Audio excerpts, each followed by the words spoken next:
Pessoal, boa tarde.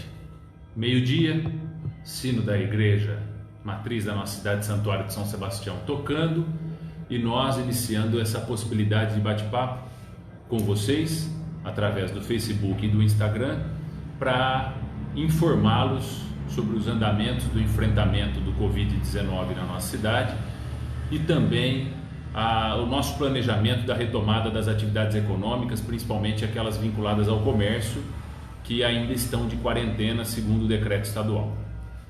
Eu quero primeiro começar aqui o meu agradecimento aos profissionais de saúde, aos nossos heróis da saúde, que têm se dedicado dia e noite pela saúde dos seus próximos, médicos, enfermeiros, dentistas, técnicos em enfermagem, pessoal que trabalha também na manutenção predial, a gestão das nossas unidades de saúde, a Secretaria de Saúde, o Hospital Dona Balbina, os convênios médicos, as clínicas e laboratórios.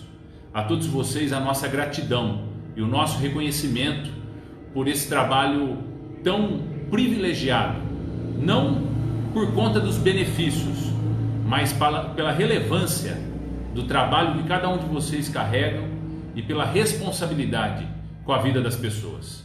O nosso mais sincero e verdadeiro muito obrigado.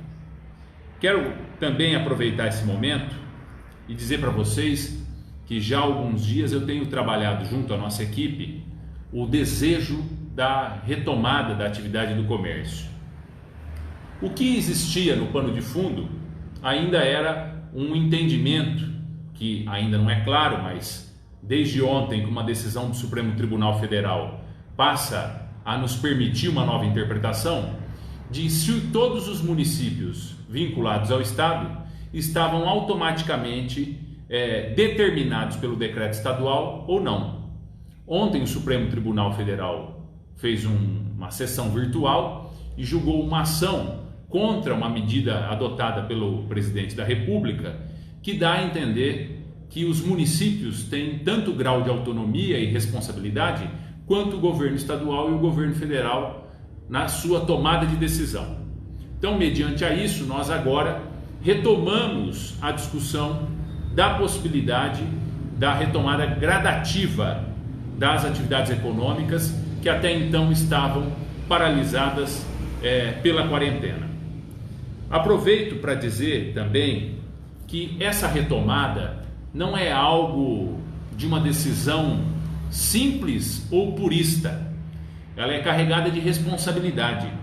Responsabilidade enquanto nós aqui, à frente do Executivo, pela gestão do município e também pela vida das pessoas, que nós respondemos até legalmente. O Ministério Público Federal e também o Ministério Público Estadual têm recorrentemente cobrado dos prefeitos a postura diante da sequência das normas técnicas para evitar o colapso do SUS. O entendimento do Ministério Público Federal e do Ministério Público Estadual é que, se eventualmente os prefeitos fizerem ações contra as normas técnicas da medicina, da ciência e também as legais, contra as recomendações, e houver nas suas cidades uma situação de colapso do SUS, esses gestores vão responder civil e criminalmente pela vida daqueles que eventualmente não forem atendidos. Por isso é que nós temos tomado todo o cuidado de seguir as recomendações do Ministério da Saúde através dos boletins epidemiológicos número 7 e 8, que criaram critérios para que os municípios saibam até onde eles estão seguros de adotarem o distanciamento social ampliado, que é o que nós vivemos, pelo menos através do decreto da quarentena do governador, ou um distanciamento social seletivo, que é aquele que se preocupa mais com os públicos de risco e com determinados segmentos da sociedade. Para nós avançarmos do nosso distanciamento social ampliado para o seletivo, que é onde nós teríamos a abertura do comércio e a retomada das atividades, nós precisamos seguir alguns critérios elencados por esses dois documentos, o Boletim Epidemiológico número 7 e o Boletim Epidemiológico número 8, emitidos pelo Ministério da Saúde.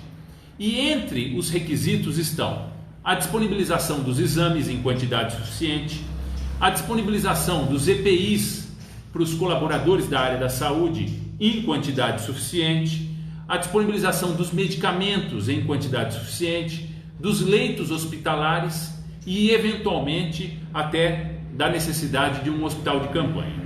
Vocês têm acompanhado que nós, na parte do município, não ficamos inertes. Nós estamos tomando todas essas atitudes já há um bom tempo. Então, compramos os exames da USP de Pirassununga, agora compramos 1.000 exames de teste rápido para também ter à disposição do município, isso utilizando até aquele recurso do Ministério Público Estadual. Também compramos os medicamentos, fizemos a compra dos EPIs, muitos ainda não chegaram, mas já foram comprados também. Só ontem eu assinei a aquisição de 50.000 máscaras para os nossos profissionais de saúde. Então avançamos. E agora chegamos no último ponto, que é o nosso hospital de campanha. Então, para aqueles que ainda não sabem, faço questão de anunciar aqui para vocês que nós estamos organizando um hospital de campanha nas instalações da creche do idoso, no Porto Seguro. Por que lá? Primeiro porque o prédio tem uma boa infraestrutura, tem banheiros adaptados, tem os seus quartos, tem a área comum que poderia servir de enfermaria, tem uma boa cozinha que também vai servir para fazer a alimentação eventual dos pacientes que estão sendo cuidados lá. E nesse caso nós vamos ter dentro do Centro Dia do Idoso, temporariamente, já que as atividades do Centro Dia do Idoso não estão acontecendo em virtude de serem um público de risco, 10 leitos hospitalares que serão utilizados única e exclusivamente com pacientes do Covid-19 quando não houverem mais os leitos, em uma excepcionalidade, no Hospital Dona Balbina. A quem aqui quero render também, mais uma vez, os meus agradecimentos, porque o nosso hospital está muito bem preparado, nós estamos lá com uma equipe preparada e capaz de atender com segurança os nossos pacientes. A única coisa que por excesso nós temos que precaver. Então o hospital de campanha estará pronto em poucos dias dentro da creche do idoso no Porto Seguro. E esse é um dos requisitos também que o Ministério da Saúde nos obriga a cumprir na perspectiva de diminuir do distanciamento social ampliado para o distanciamento social seletivo. Ou seja, viemos nos preparando. Estando tudo isso em ordem, é lógico que nós vamos poder cumprir a vontade e a necessidade de todos os pais de família, de todas as mães de família que precisam trabalhar. Essa situação de ter que tomar essas decisões não são situações fáceis ou agradáveis. Cito para vocês a questão do decreto da calamidade pública. Ontem, quando foi anunciado o decreto de calamidade pública, eu vi que muita gente, infelizmente sem conhecimento adequado, foi às redes sociais com a seguinte perspectiva: que absurdo decretar calamidade pública sendo que o município teve 2 casos e só um óbito, como se fosse a calamidade pública uma obrigação em cima da quantidade de casos, ou ainda, desculpem o termo, em cima da desgraça alheia.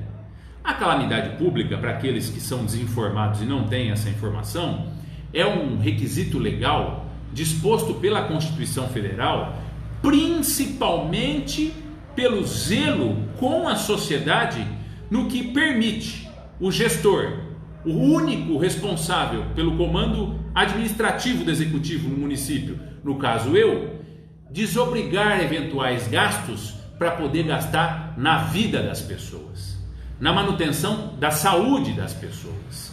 O decreto de calamidade é o que me permite, sabendo que a receita do município não vai ser executada em níveis normais, porque vocês têm acompanhado a questão econômica em todo o país, poder deixar de gastar em áreas que nesse momento não sejam prioritárias para gastar nas que são prioritárias. A lei de responsabilidade fiscal impõe a obrigação de gastar 25% na educação e 15% na saúde. Nesses últimos 3 anos que eu administro a cidade, todos os anos nós gastamos 10% a mais do que os 15% na saúde. Esse ano, meus amigos, minhas amigas, vocês que nos acompanham, nós vamos gastar mais ainda. A saúde é a prioridade. E depois da saúde, a retomada do emprego, dos investimentos na cidade, a geração de renda para a população, a manutenção das famílias que estão em vulnerabilidade social, que através da Secretaria de Desenvolvimento Social e Cidadania estão recebendo as suas cestas básicas, os auxílios, os programas sociais todos existentes. Agora, não é hora de pensar em contas públicas, é hora sim de desrespeitar a contabilidade para cuidar da sua vida, da vida do seu vizinho, do seu pai, da sua mãe, daquela pessoa que você ama, para cuidar do coletivo na nossa cidade. Isso é o decreto de calamidade pública, que permite desrespeitar alguns requisitos da lei de responsabilidade fiscal para gastar na vida das pessoas. Volto a falar, agora não é hora de contas públicas, agora não é hora de ficar pensando em aquilo que nós vamos ter avaliado pelo Tribunal de Contas ou não. É hora de realmente ter agilidade na compra dos suprimentos, dos medicamentos, de tudo aquilo que nós precisamos. É isso que dispõe o decreto de calamidade, e não as barbaridades, os absurdos que estão sendo ditos por aí. Eu li alguns comentários que são aterrorizantes, dizendo que não vai ter que prestar conta do dinheiro público, uma mentira. Dizendo que isso é feito para gastar em coisas indevidas, mentira, as contas públicas são transparentes. E outra coisa, vocês estão se equivocando, meu sobrenome é Ripa, eu respondo pela minha vida pública há 11 anos sem nenhum senão da condição da honestidade, e vou continuar assim. Sabem por quê? Críticas todo homem público leva, porque ele carrega a honra e o fardo de tomar decisões. Quem não está com a caneta na mão não precisa responder por isso, porque não toma decisão alguma, não responde pela vida das pessoas. Então, muitas vezes, a opinião de alguns, o tapinha nas costas, o sorrisinho, não é o prioritário nesse momento. Para mim, sempre a minha prioridade, sabe qual vai ser? A minha consciência com Deus e com o meu travesseiro. E esses dois, meus queridos, eu não vou perder. Pensando ainda na retomada do crescimento e da volta da atividade econômica, eu quero anunciar a vocês que eu já fiz o contato com a Associação Comercial e Empresarial do município, com o Ministério Público do Estado, com a Câmara Municipal, através do presidente da casa, Gustavo Braga Colucci, o líder do governo, vereador Alan João Orlando, e até o próximo feriado de terça-feira, dia de Tiradentes, nós faremos uma reunião do comitê, uma videoconferência para não fazer aglomeração, do comitê com representantes da Associação Comercial, com representantes do Ministério Público do Estado e com os representantes da Câmara Municipal, para apresentar a vocês, até o dia 21, que é o feriado da próxima terça-feira, o calendário gradativo, pé no chão, de retomada das atividades comerciais e empresariais, de emprego e renda na nossa cidade. Por quê? Primeiro, nós estaremos cumprindo os boletins epidemiológicos e as determinações do Ministério da Saúde, dando prioridade à ciência, à medicina, àqueles que entendem da matéria. Segundo, nós estaremos fazendo de maneira gradativa, na perspectiva do quê? Se eventualmente, não é a nossa torcida, mas se eventualmente, durante essa retomada das atividades, comecem a aparecer novos casos ou casos mais graves, nós temos que de imediato avaliar o dano. Então, nós não podemos liberar todas as atividades, nem tudo de uma vez. Essa é uma postura de responsabilidade. Então, a partir do dia 22, na quarta-feira, os segmentos diversos que serão elencados, classificados e todos eles condicionados às questões de higiene, às questões sanitárias e de responsabilidade individual junto aos seus trabalhadores e aos seus clientes, nós vamos fazer a divulgação após a deliberação do comitê desse calendário. Calendário que está sendo discutido já pela Secretaria de Desenvolvimento Econômico, pela própria Secretaria de Saúde, naquilo que for mais seguro pela vida das pessoas. Ressalto ainda, mais uma vez, a necessidade de nós nos mantermos unidos até lá. Eu peço para vocês, nós aguentamos até agora tem amanhã, que é dia útil, e segunda-feira, que é véspera de feriado. Então vamos aguentar mais esses 2 dias, para que na quarta-feira, quem for voltar a trabalhar e abrir o seu negócio, volte com segurança, volte com tranquilidade, pela sua vida, pela vida dos seus colaboradores e pela vida dos seus clientes. Esse momento exige mais do que nunca a nossa união, a nossa fé, o nosso trabalho, a nossa responsabilidade. Sabem por quê? Porque nós vamos ter que recomeçar, porque nós vamos ter que reconstruir, mas só com união, diálogo e muito espírito público é que nós vamos conseguir chegar lá. Então aguardem que dentro de hoje até a próxima terça-feira, feriado, o comitê vai se reunir, aprovar o calendário de abertura gradativa, gradual das atividades econômicas, do comércio, e nós vamos apresentar para vocês. Mais uma vez, obrigado pela atenção de todos e que Deus continue abençoando o Porto Ferreira.